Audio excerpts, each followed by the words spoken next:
آپ حضرات ایک سورہ فاتحہ پڑھ کے سید نادر عباس زیدی ابن سید غیور حسین زیدی کی روح الوضو کو ارسال فرما دیں۔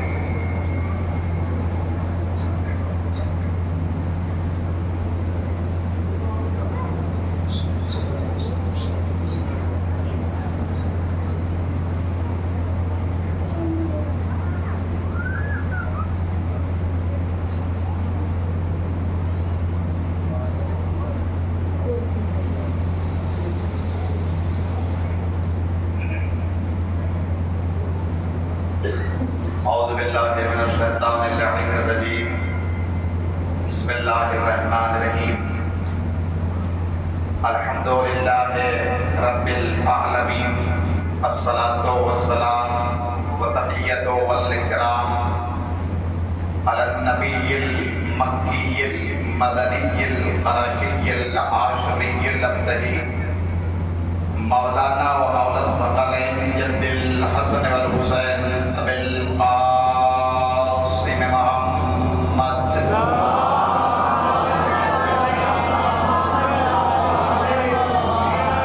و آلہ الطیبین الطاہرین المعصومین المظلومین من یومنا ھذا الی قیام یوم الدین۔ اما بعد فقد قال اللہ تعالی فی کتابہ الکریم وهو اصدق الصادقین وقوله الحق۔ بسم اللہ الرحمن الرحیم، یا ایھا الناس قد جاءکم برہان من ربکم وقد انزلنا الیکم نورا مبینا۔ صلوات پڑھیں محمد علیہ۔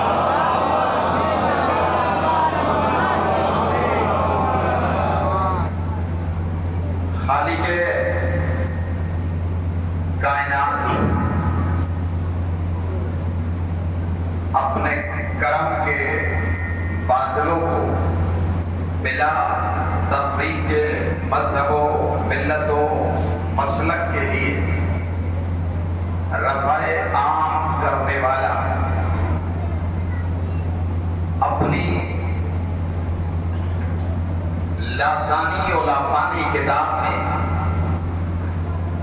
انسانیت اور مانوتا کو ملتفت و متوجہ کرتے ہوئے اسے بیدار و وادار کرتے ہوئے یہ بیان اور یہ پیغام نشر کر رہا ہے کہ اے لوگوں، ہم نے تمہاری جانب ایک برہان اور ایک نور مبین کو بھیجا، اور یہ دونوں تمہاری فلاح و صلاح بہبودی کے لیے، تمہاری ارجمندی، فتح مندی اور بلندی کے لیے تمہاری طرف ہم نے بھیجے ہیں۔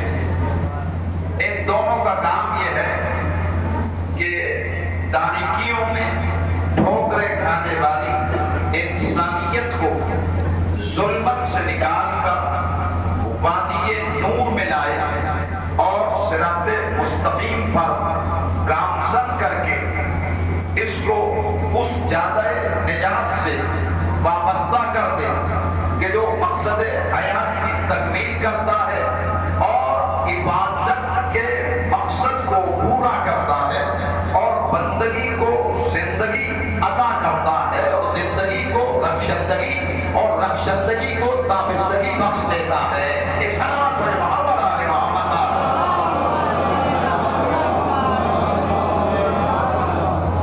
تو یہ وہ کلام کہ جس میں کسی کو کلام کی ضرورت ہی نہیں ہے، ایسا کلام کہ جو لاجواب ہے، جس کا جواب صدیاں گزر گئی اور آج تک نہ آ سکا۔ پوری کائنات 14 صدیاں گزر گئی، آج تک اس کے جواب میں خاموش ہے۔ جب 14 صدیوں سے اس خاموش کے جواب میں کائنات خاموش ہے تو بولتے ہوئے کے جواب میں کون بولے گا؟ ایک سلام پڑھیں محمد آل محمد۔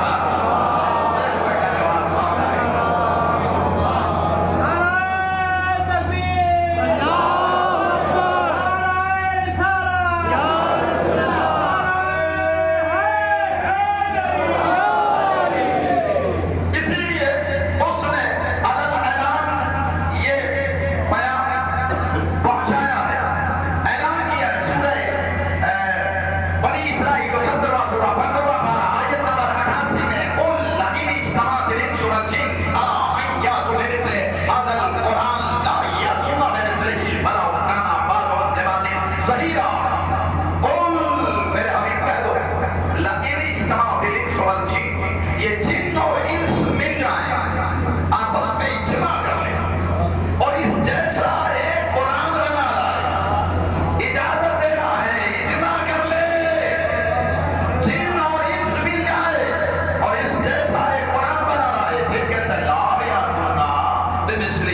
تم اس کے مثل لا ہی نہیں سکتے، وَلَوْ كَانَ بَعْضُهُمْ لِبَعْضٍ ظَهِيرًا، چاہے تم ایک دوسرے کے ہیلپر کیوں نہ بن جاؤ، معاون و مددگار کیوں نہ بن جاؤ، ایک دوسرے کے ناصر کیوں نہ بن جاؤ، لیکن اس خاموش کا جواب نہیں لا سکتے، جبکہ اللہ نے چھوڑ دیے کہ صرف انسان ہی نہیں، جناتوں کو بھی ساتھ میں لے لو اور اجماع کر لو، لیکن 14 صدیوں سے آج تک اس کا جواب نہیں آیا۔ ارے جب جن و انس کا اجماع قرآن ثابت کا جواب نہیں لا سکتا تو صحیفہ کا اجماع قرآن ناطق کا کیا جواب لائے گا؟ سلام علیہ محمد۔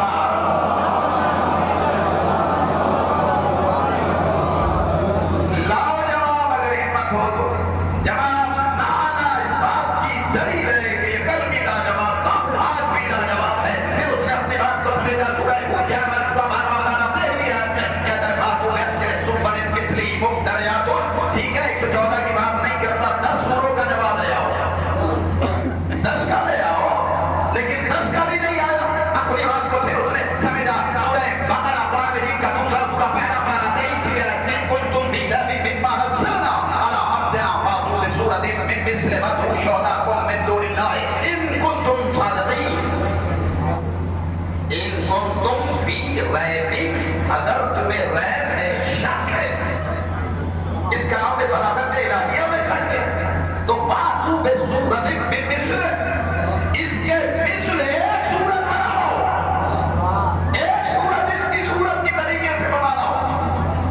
اور اس کے بعد میں کہتا ہے وَادْعُوا شُهَدَاءَكُمْ، اور تم دعوت دو، ندا دو، صدا دو، آواز دو اپنے گواہوں کو، پکار لو مدد کے لیے، پکار لو مدد کے لیے۔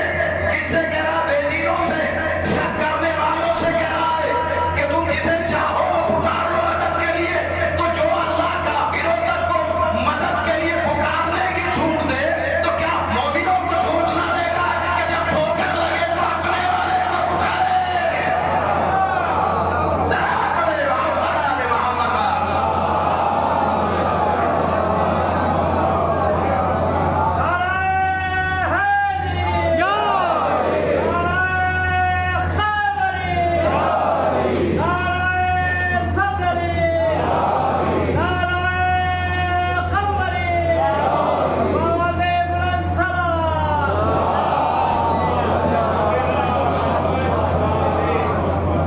کہتا ہے ان شرط ہے ان کنتم فی ریب مما نزلنا علی عبدنا فاتوا بسورۃ من مثلہ وادعوا شہداءکم من دون اللہ، اللہ کے علاوہ جسے چاہے بلاؤ، اپنے گواہوں کو پکارو۔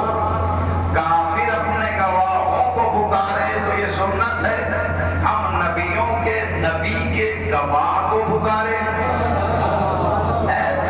ہم نبیوں کے نبی کے گواہ کو پکارے تو یہ بدعت ہو جاتا ہے۔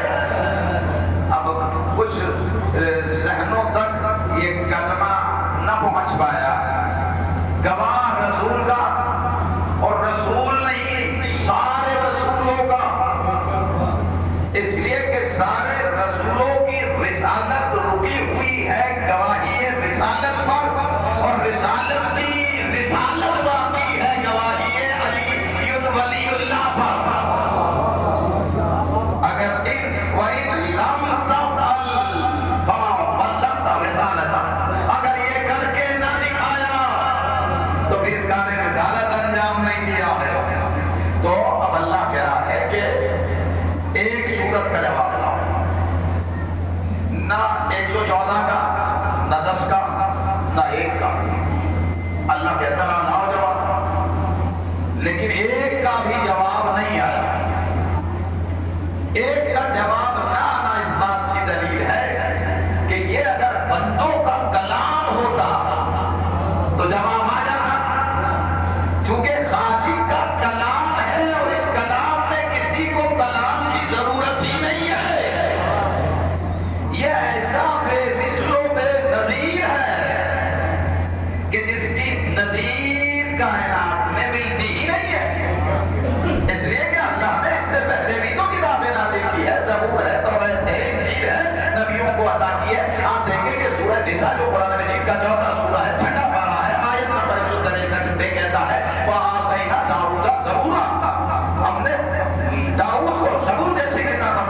سورہ بنی اسرائیل سورہ بقرہ پارہ دوسری ہے وَآتَيْنَا مُوسَى الْكِتَابَ وَجَعَلْنَاهُ هُدًى لِبَنِي اسرائیل ہم نے موسیٰ کو توراۃ جیسی کتاب عطا کی اور بنی اسرائیل کے لیے سچ میں ہدایت بنایا ہے سورہ حدید 57 سورہ 27 بقرہ 25 کی آیت ارشاد ہوتا ہے قَفَّيْنَا عِیسیٰ ابْنَ مَرْیَمَ وَآتَيْنَاهُ الْإِنجِیلَ ہم نے نبیوں کے قافلے کے بعد عیسیٰ نے مریم کو بھی بھیجا اور انہیں انجیل جیسی کتاب عطا کی سورہ 36 بقرہ 23 نحن نزلنا علیک القرآن تنزیلا اور ہم جس کتاب کو ہم نے تمہاری طرف نازل کیا اس کا نام قرآن ہے جسے ہم نے جستا جستا نازل کیا یہ چاروں کتابوں کا تذکرہ چار نبیوں کو ذات الہ نے چار کتابیں دی ہیں اور قرآن مجید کا تذکرہ کیا جناب داؤد کو زبور دیے جناب موسیٰ کلیم اللہ کو توراۃ دیے جناب عیسیٰ کو اللہ کو انجیل عطا کیے اور پیغمبر محمد مصطفیٰ صلی اللہ علیہ وآلہ وسلم کو قرآن مجید عطا کیا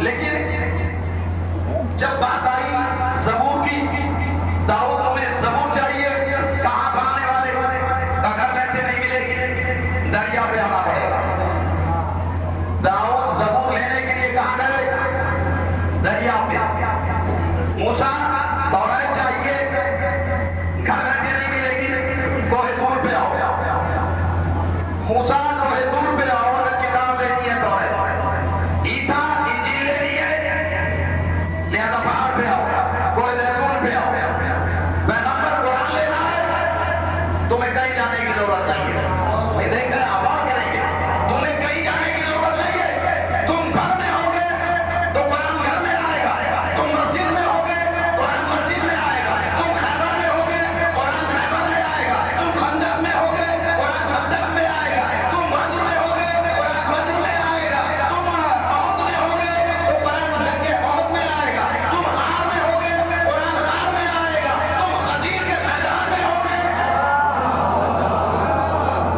قرآن غدیر کے میدان میں آئے گا لیکن میرے حبیب ایک بات کا خیال رکھنا ساری آیتیں وہاں بھیجوں گا جہاں تم ہوگے لیکن ایک آیت ایسی بھی رکھوں گا کہ جہاں تم ہوگے جہاں وہ آیت نہیں آئے گی بلکہ اس کی عظمت حاصل کرنے کے لیے تمہیں در سیدہ پہ آنا پڑے گا در سیدہ پہ آنا پڑے گا اس کی عظمت حاصل کرنے کے لیے سند تطہیر لینی ہے تمہارے سند تطہیر کے آستانے پر آنا پڑے گا یہ آیت ہے نا سورہ احزاب کی جسے آپ مسلسل پڑھتے ہیں سورہ احزاب کے 23 سورہ 22 کی ہے انما یرید اللہ لیذهب عنکم الرجس اہل البیت ویطہرکم تطہیرا ہے یہ کہنا تھی اس کی شان نزول کیا ہے یہ رسول کے گھر میں نہیں بطول کے گھر میں نازل ہوئی ہے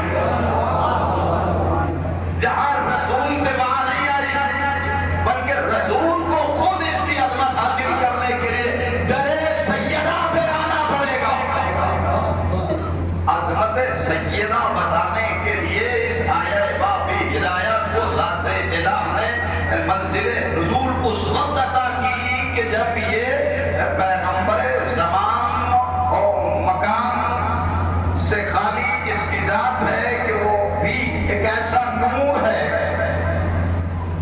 اگر شعور ہے تو اس نور کو سمجھے گا نا بد شعور اس نور کو سمجھ ہی نہیں پا رہا ہے نا ایک سلام کرے محمد آل محمد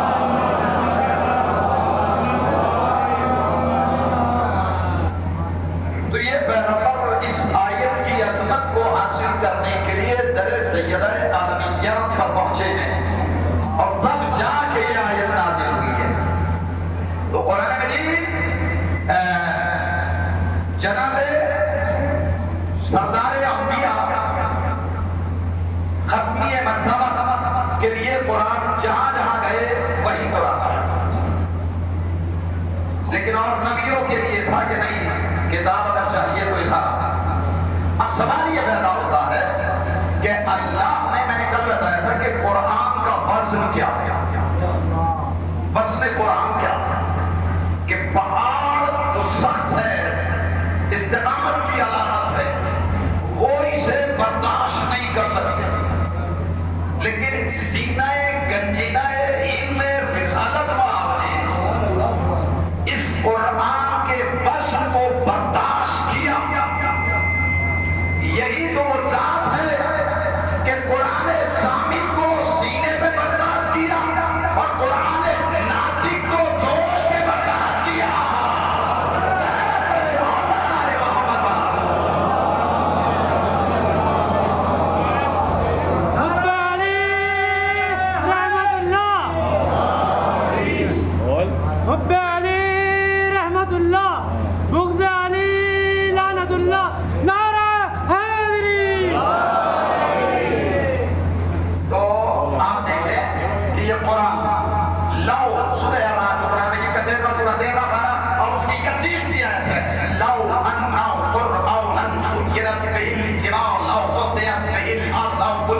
به الموت لو أنا قرآنا، اگر ایسا بھی قرآن ہوتا سیرت به الجبال کہ جس کے ذریعے پہاڑوں کو چلایا جاتا، وقطعت به الجبال اور مسافت کو آسانی سے طے کر لیا جاتا، وکلم به الموتى اور مردوں سے کلام کیا جاتا۔ قرآن نے کہا اگر ایسا بھی ہوتا، یہاں پہ کہا اگر ایسا بھی قرآن ہوتا کہ جس کے ذریعے سے پہاڑوں کو چلایا جاتا، یہی کہا نا پہاڑوں کو چلایا جاتا، یہاں کہتا ایسا بھی ہوتا۔ اور سورہ آل عمران جو قرآن مجید کا تیسرا سورہ تیسرا بارہ 61 آیت ہے، ومن حاجک فیہ من بعد ما جاءک من العلم فتعالوا ندعو ابناءنا وابناءکم ونساءنا ونساءکم وانفسنا وانفسکم ثم نبتہل فنجعل لعنة الله على الكاذبین۔ یہاں پر اس نے وہ منظر دکھایا ہے، اس آیت میں بتایا ہے اور اس آیت میں منظر دکھایا ہے۔ دیکھیں آپ، ایک آیت میں بتا رہا ہے، دوسری آیت میں دکھا رہا ہے، بتا رہا ہے ان کو جو اندھے ہیں، دکھا رہا ہے ان کو جو بہرے ہیں۔ صلاۃ محمد آل محمد۔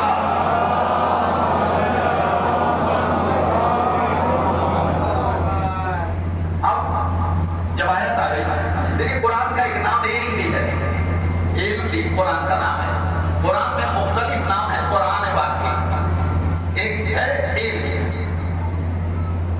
وہ کہتے ہیں فمن حاجک فیہ من بعد ما جاءک من العلم، جب علم ہم دے چکے اور حجت کو تمام کر چکے، اس کے باوجود یہ کل حجتی پر آمادہ ہے، تو فقل تعالوا ندعو ابناءنا، تو پھر اب تم دعوت کو اتارو، کہو ان سے کہ تم اپنے بیٹوں کو لاؤ، ہم اپنے بیٹوں کو لائے، تم اپنی عورتوں کو لاؤ، ہم اپنی عورتوں کو لائے، تم اپنے نفسوں کو لاؤ، ہم اپنے نفسوں کو لائے، اور جو جھوٹا ہو اس پر اللہ کی لعنت، تو کاذبین پہ اللہ کی لعنت۔ اچھا جب یہ آئے واپس ہدایت نازل ہوئی تو سردار انبیاء، امام الانبیاء، خاتم النبیین، طٰہٰ و یاسین، بشیر و نذیر، سراج المنیر، نور اول، فکر اول، ذکر اول، عقل اول، فہم اول، مخلوق اول، نبی اول، مرسل اول، اللہ کے گھر میں نہ گیا بلکہ سیدہ کے گھر میں پہنچا، چونکہ صادقین کی ضرورت ہے اور یہ صادقین کہیں اور نہیں ملتے ہیں۔ ایسے صادقین ہیں کہ اگر کوئی چلا جائے اس گھر سے، چلا بھی جائے تو تب بھی 3 صادقین رہیں گے۔ اب آیت آ گئی، بیٹوں کو لاؤ، اور نبیوں کا نبی سید الانبیاء، امام الانبیاء، سید الاولیاء کے آستانے کی طرف قدم بڑھاتا ہے، آستانے پر پہنچتا ہے۔ السلام علیکم یا اہل بیت النبوۃ، اے نبوت کے اہل بیت، تم پر میرا سلام۔ اس نے دخول چاہا، اجازت ملی، داخل ہوئے، چہرہ مرجھایا ہوا ہے۔ بیٹی نے دیکھ کے کہا بابا تم پریشان نظر آ رہے؟ کہا ہاں، اس لیے کہ بیٹوں کی ضرورت ہے، بیٹوں کی ضرورت ہے۔ اچھا جب یہ آئے وفی ہدایت منزل نزول سے گزری ہے تو اس وقت ماریہ قبطیہ کے بطن سے جناب ابراہیم پیغمبر کے سگے بیٹے موجود ہیں، سگے بیٹے سردار انبیاء کے موجود ہے جناب ابراہیم ماریہ قبطیہ کے بطن سے۔ تو بھائی اللہ نے کہا کہ بیٹوں کو لاؤ، تو پیغمبر کی ذمہ داری کیا تھی؟ اپنے بیٹے کو لے کے چلے، لیکن بیٹوں کی جگہ کسے لے کے گئے؟ حسنین کو، کریمین کو، نورین کو، نیرین کو، سبتین کو، ثقلین۔ السلام علیہ محمد آل محمد۔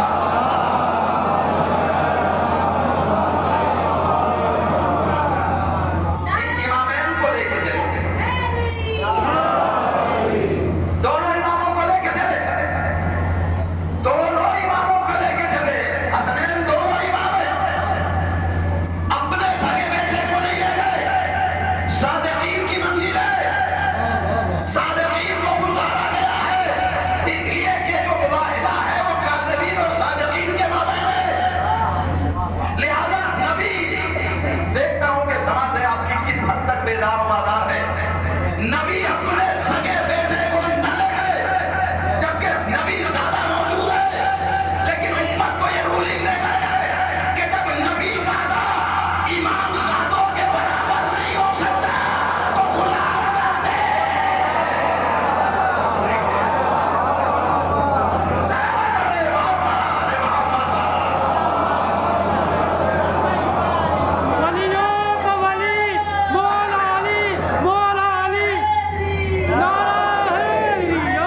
تفسیر آیات کی ہدایت بنے. قرآن نے کہا ابنانا وابناکم، لہذا ایک بیٹے کو سینے سے لگایا، ایک کے انگوٹھے مبارک کو پکڑا. چونکہ پہلے کہا بیٹوں کو، تو بیٹوں کی جگہ پوری کی حسنین کریمین نے. کیا کہا؟ ابنانا ابنانا. یہ حضرت حسین زینی مرحوم اللہ مقامہ کا ایک جملہ یاد آ گیا کہ حیران ہو گیا کہ اب نہ آنا. جنہیں آنا تھا وہ آگے، اب کوئی نہ آیا. اب نہ آنا، اب نہ آنا. وہی ہندی میں کہتے ہیں اب نہ، اردو میں اب نہ آنا کہتے، اب نہ آنا. اور عربی میں اب نہ آنا. دو بیٹوں کو لاؤ، مطلب اپنے بیٹوں کو لاؤ، ہم اپنے بیٹوں کو لائیں.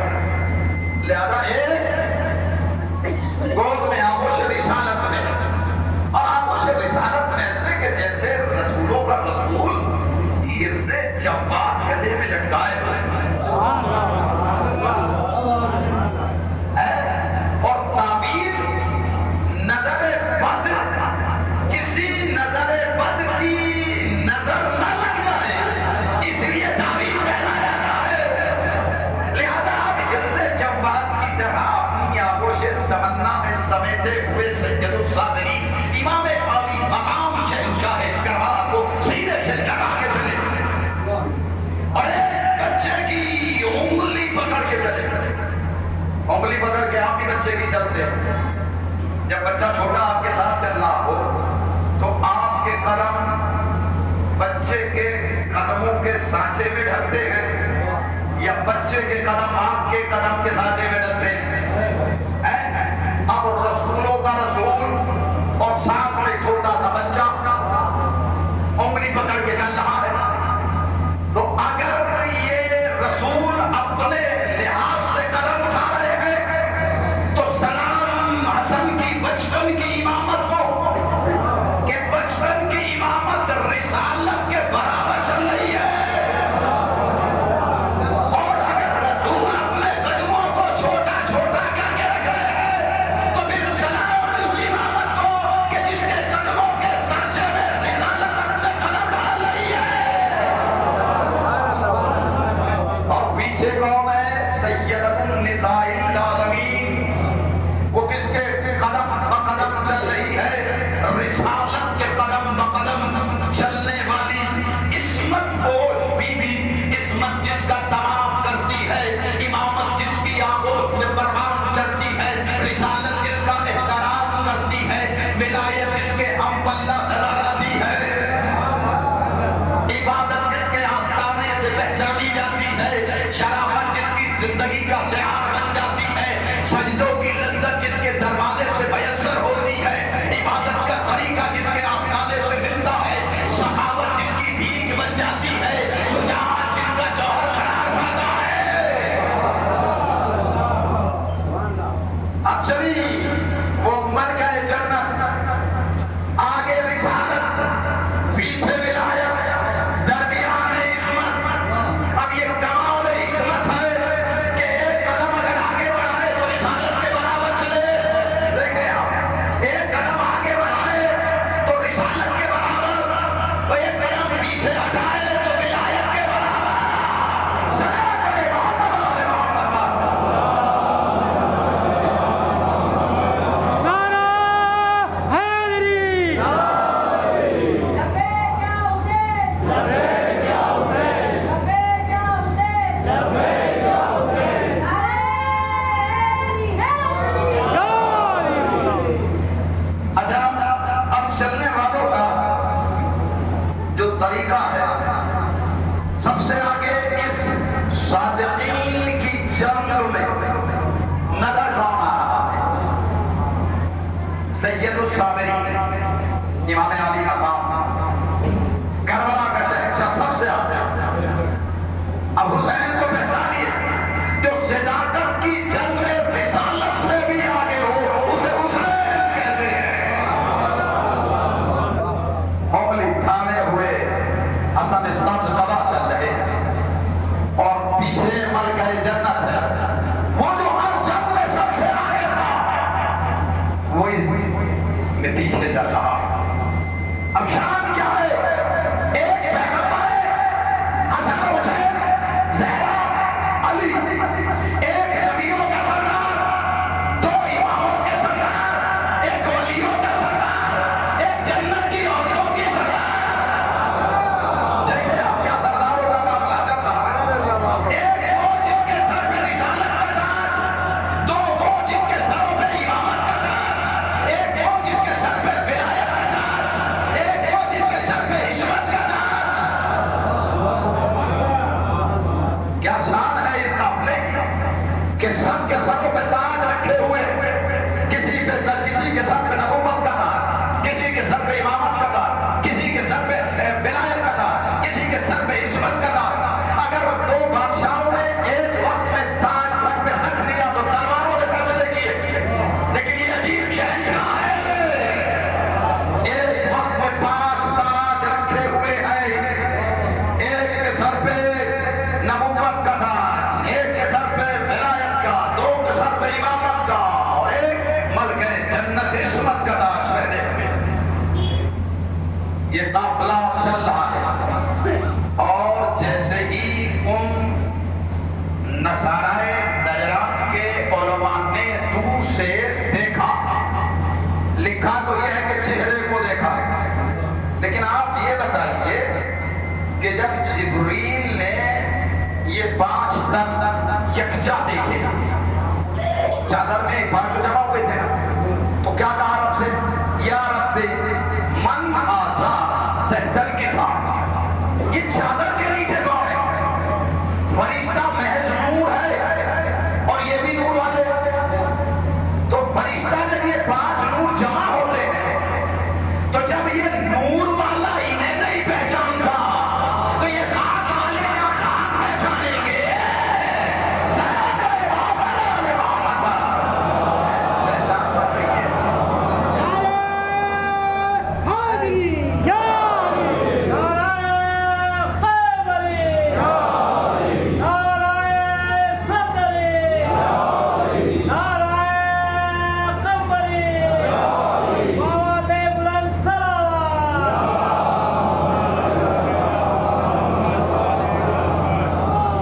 تو اب یہ کہ انہوں نے کہا کہ وہ نور دیکھ رہے ہیں کہ اگر پہاڑوں کو اشارہ کر دے، بھئی وہاں کیا کہا تھا اللہ نے؟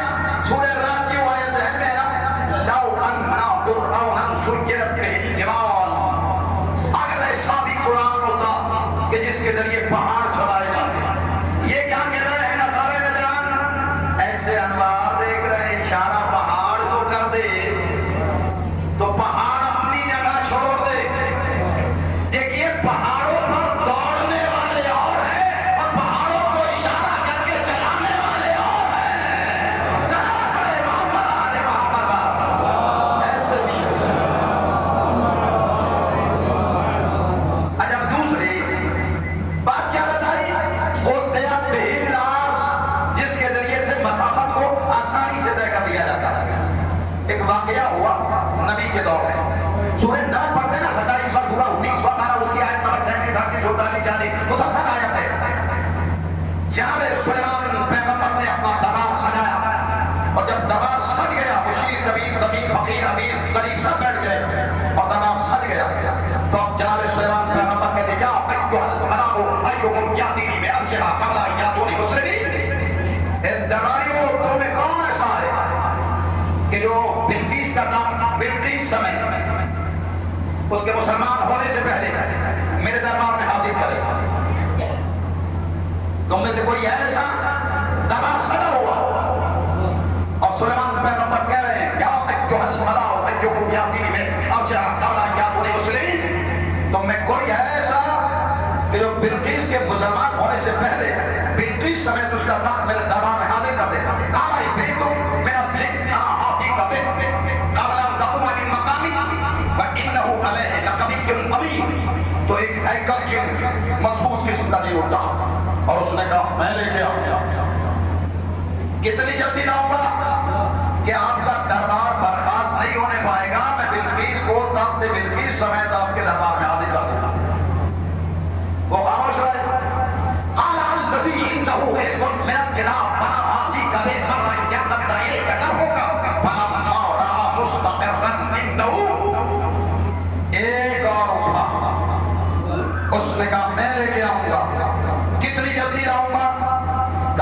پلک کے جھپکنے سے پہلے، دیکھ رہے آپ، پلک کے جھپکنے سے پہلے میں بلقیس کا تخت یمن سے شام میں لے آؤں گا۔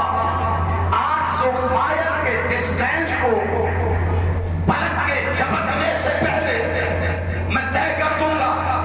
کیا جادو ہے اس کے پاس؟ قرآن نے کہا الذی عندہ علم من الکتاب، اس کے پاس کتاب میں سے تھوڑا سا علم تھا۔ علم کس کا تھا؟ کتاب کا۔ کتنا تھا؟ تھوڑا سا۔ بھئی تھوڑا سا علم تھا نا، 114 سورے ہیں، 3,21,250 حروف میں سے تھوڑا سا اس کے پاس میں علم تھا، ایک حرف کا تھا۔ لیکن اس کا کمال کیا ہے؟ اس نے کہا میں پلک کے جھپکنے سے پہلے تخت بلقیس کو بلقیس سمیت آپ کے دربار میں حاضر کر دوں گا۔ یہ کہہ کے پلک پر رہا مستقرن، جیسے ہی سلیمان نے دیکھا تو تخت رکھا ہوا تھا، تخت رکھا ہوا تھا۔ بھئی یہ تخت کون لے کے آیا؟ کہا عاصم ابن بلقیہ۔ اس کے پاس میں کیا تھا؟ کہ کتاب کا تھوڑا سا علم۔ اللہ بتا رہا ہے جسے تھوڑا سا علم مل جائے، جب زمین اس کے لیے تنابے سمیٹے، جو پوری کتاب کا عالم ہو۔ سلام علیہ محمد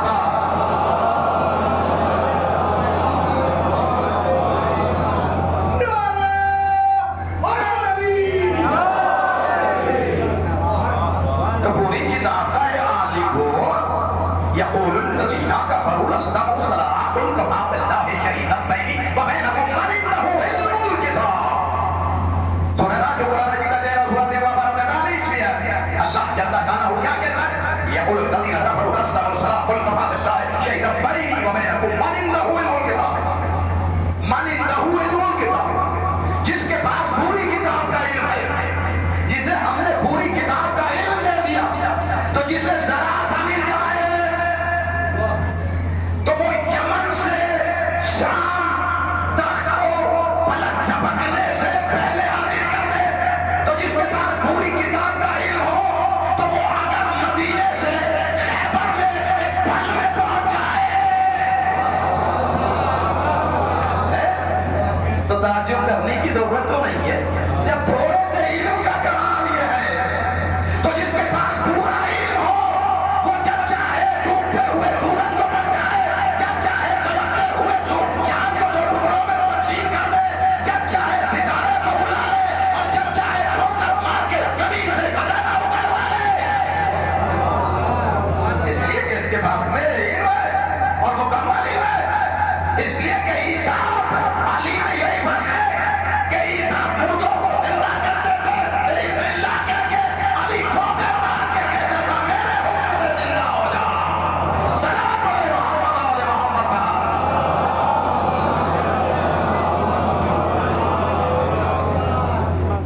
تو یہ کتاب کا علم ذرا سا بھی اگر کسی کو مل جائے اس کا کمال ہی ہے۔ یہ جو کتاب ہے نا، اس کا اگر ذرا سا بھی علم کسی کو مل جائے تو اس کتاب کے لیے اللہ کیا کرا؟ اِنَّا نَحْنُ سورہ ہجر 15 سورہ 14 پارہ آیت نمبر 9 اِنَّا نَحْنُ نَزَّلْنَا الذِّکْرَ وَإِنَّا لَهُ لَحَافِظُونَ۔ ہم ہی نے اس ذکر کو نازل کیا ہے، ہم اس کے محافظ ہیں۔ یہ جو آج مٹانے کی ناکام کاوشیں اور کوششیں کر رہے ہیں، یہ پہلے سے کوششیں ہوتی رہی ہے، لیکن مٹانے والے مٹتے چلے گئے۔ قرآن بھی باقی ہے اور ان کا بارش بھی باقی ہے۔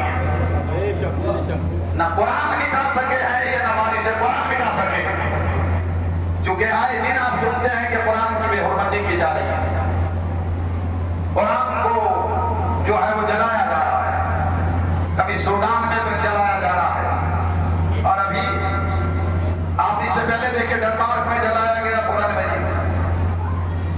تو یہ اب اچھا، یہ جو ابھی حال ہی میں جو قرآن کو جلانے کے لیے وہ ملعون جو قرآن مجید کو ہاتھ میں لیے ہوئے تھا، تو آپ نے دیکھا ہوگا کہ اس کے ایک ہاتھ میں قرآن تھا اور ایک ہاتھ میں ایک تصویر تھی، ایک تصویر بھی لیے ہوئے تھا۔ وہ کس کی تصویر تھی؟ آیت اللہ خامنہ کی۔ ارے بھائی یہ قرآن چلا رہا ہے، جو ٹھیکیدار ہیں حرمین کے ان کی تصویر لینی چاہیے تھی۔ ارے کسی جو بادشاہ کی تصویر رکھنی چاہیے تھی۔ کتنے ممالک ہیں اسلامی، کسی بادشاہ کی تصویر لے لیتے، خانہ کعبہ کی تصویر نہیں لی اس نے۔ میں دیکھ رہے ہیں آپ غور کریں، اس نے شاہ فہد کی اس کی تصویر نہیں لی ہے، عرب کے بادشاہ کی، کسی بھی اسلامک ملک کے سربراہ کی تصویر نہیں لی۔ یہ خامنہ ای صاحب کی ہاتھ میں خامنہ ای صاحب کی تصویر ہے، ایک ہاتھ میں قرآن کی تصویر ہے۔ بھئی یہ تصویر کیوں لیے ہوئے؟ اسے پتا ہے کہ 14 صدیوں سے جب بھی قرآن کی مخالفت ہوئی ہے تو یا تو علی مولا ہے یا علی والے مولا ہے، یا تو علی مولا ہے یا اولاد علی یا علی والے مولا ہے۔ اس لیے اسے پتا تھا کہ اس سے پہلے بھی سلمان رشدی نے قرآن کے خلاف پروپیگنڈا کیا اور ایک شیطانی آیات لکھی تو کوئی نہیں بولا، ایک ہی آگ کا پورا مجاہد، ایک پورا مجاہد اٹھا کہ جس کی سفید ریش تھی، جس کے سر میں کالا عمامہ تھا، جس کے دوش پر کالی قلعہ تھی، اور اس نے ایک مرتبہ باب ہند سے ہند لے کے یہ اعلان کر دیا کہ جس نے قرآن کی بے حرمتی کی ہے وہ واجب القتل ہے، واجب القتل ہے، اور فتویٰ ایسا دیا کہ اسے زندگی بچانی دور ہو گئی، جان بچاتا پھرا ہے۔ آج کی 40 پیدا کتنے سال 40 سے زیادہ سال ہو گئے، لیکن آج بھی وہ آرام سے گھوم نہیں سکتا۔ ارے بھائی کیوں نہیں گھوم سکتا؟ خمینی صاحب نے فتویٰ دیا تھا، مفتی تو چلا گیا، نہیں فتویٰ زندہ ہے۔ دیکھتے ہم آپ کریں گے نا، فتویٰ زندہ ہے تو انہیں بھی پتا ہے کہ اگر قرآن کی مخالفت کریں گے تو کوئی بولے یا نہ بولے، لیکن علی والے ضرور بولیں گے۔ سلام کرے محمد والے محمد۔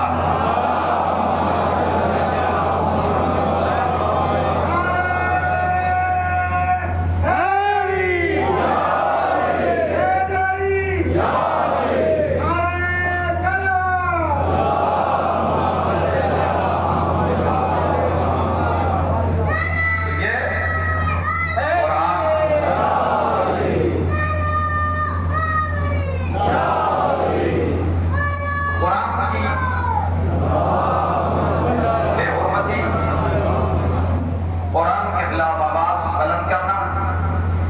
اچھا یہ جو 3 کتابیں اس سے پہلے تھی ان کے خلاف کوئی پروپیگنڈا ہوا بھی نہیں، ان کی کسی نے بے حرمتی نہیں کی اور اس کے باوجود وہ ختم ہو گئی، اور قرآن کے خلاف مسلسل پروپیگنڈے کیے جا رہے ہیں، لیکن یہ باقی ہے۔ وجہ کیا ہے؟ وجہ یہ ہے کہ اگر کتاب کا کوئی وارث نہیں ہوتا تو کتاب ختم ہو جاتی ہے، لیکن اس کا وارث اللہ نے بنا دیا ہے۔ یہ کتاب لاوارث نہیں ہے۔ توریت اس لیے ختم ہو گئی کہ کوئی وارث نہ تھا، زبور اس لیے مٹ گئی کہ اس کا کوئی وارث نہ تھا، انجیل اس لیے مٹ گئی کہ ان کا کوئی وارث نہ تھا، لیکن جب بات قرآن کی آئی تو ہمارے قدرت آتی ہے۔ صبح باقی 35 کا سورہ 22 پڑھنا 32 ہے، صبح وسنل کتاب الذین اصطفینا من عبادنا، پھر ہم نے اس کتاب کا وارث امتوں کو بنایا جو مصطفیٰ تھے، جو مصطفیٰ بنتے تھے، ہم نے اس کتاب کا وارث ان کو بنایا، اور مصطفیٰ بدلیں گے، زمانہ بدلتا چلا جائے گا، ایک مصطفیٰ جائے گا، دوسرا مصطفیٰ اس کی جگہ پر آئے گا۔ بھائی قرآن نے ان سب کو مصطفیٰ کہا ہے، مصطفیٰ نے ان سب کو محمد کہہ دیا ہے۔ یہ وارث ہے، قرآن کہہ رہا ہے ہم نے قرآن کا وارث مصطفیٰ بندوں کو بنایا، لہذا قرآن باقی رہے گا، اس لیے کہ اس کا وارث ہے، اس کا وارث ہے۔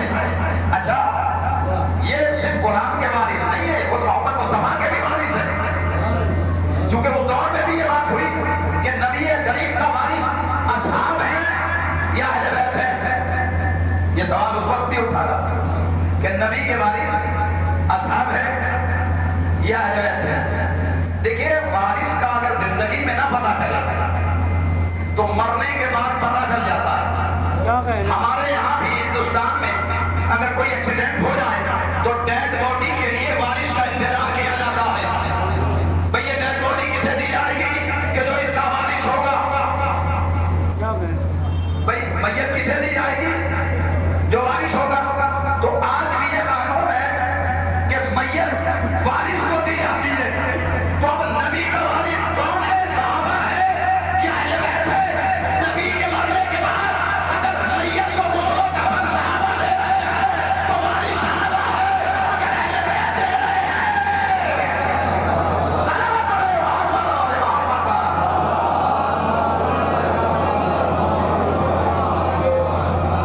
نعرہ تکبیر نعرہ رسالت نعرہ حیدری آواز بلند سلام.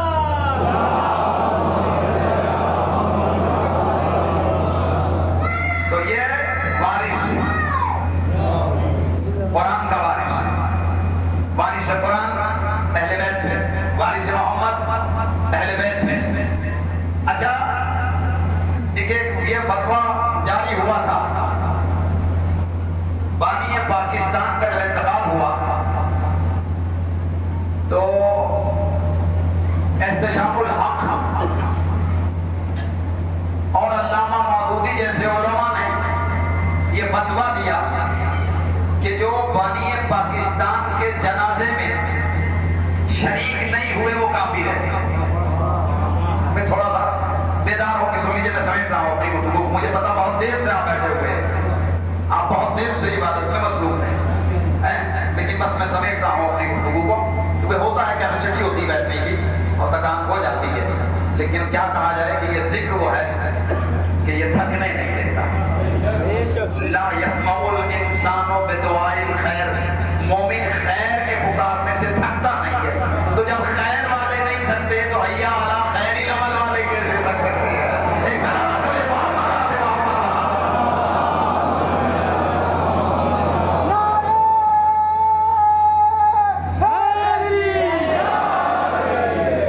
بس سمجھتے ہوئے گفتگو کو میں آپ کی سماعتوں کے کشکول میں یہ کلمات جاننا چاہتا ہوں کہ اعلان کیا کر دیا گیا کہ جو بانی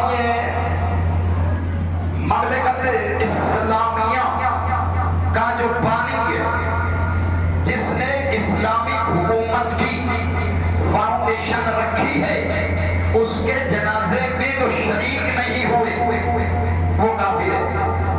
یہ فتویٰ جاری کیا گیا ہے. مولانا احتشام الحق، علامہ مودودی جیسے بہت سے علماء نے مل کے یہ فتویٰ جاری کیا کہ انہوں نے اسلامی ملک کی بنیاد رکھی، لہذا جو ان کے جنازے میں شریک نہیں ہوئے وہ کافر ہے. میں کہوں گا مولانا احتشام الحق، علامہ مودودی اپنے فتوے پر باقی رہنا، اپنے فتوے پر باقی رہنا، اپنے فتوے پر باقی رہنا. اگر اسلامک ملک کی بنیاد رکھنے والے کے جنازے میں شریک نہ ہونے والے کافر ہیں تو اسلامی حکومت کو قائم کرنے والے کے جنازے میں شریک نہ ہونے والے سلام پڑھے محمد آل محمد.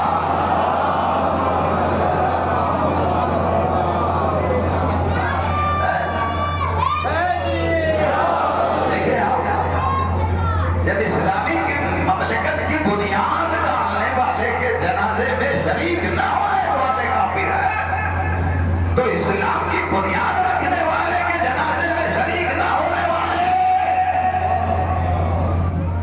تو یہ وارث ہے جسے قرآن نے وارث بتایا ہے. ثم اورثنا الكتاب الذين اصطفينا من عبادنا، پھر ہم نے قرآن کا وارث بندوں کو بنایا جو ہمارے مصطفیٰ بندے تھے. اور مصطفیٰ ایک نہیں تھا، وہ 12 تھے. اور آج بھی ایک مصطفیٰ بندہ پردے غیب میں رہ کے قرآن کی عبادت کر رہا ہے. اسی لیے تو اللہ نے کہا ہے کہ تم چھپے ہوئے قرآن کی بے ادبی کر رہے ہو، چھپے ہوئے قرآن کی بے ادبی نہیں کر سکتے. انہ لقرآن کریم فی کتاب مکنون.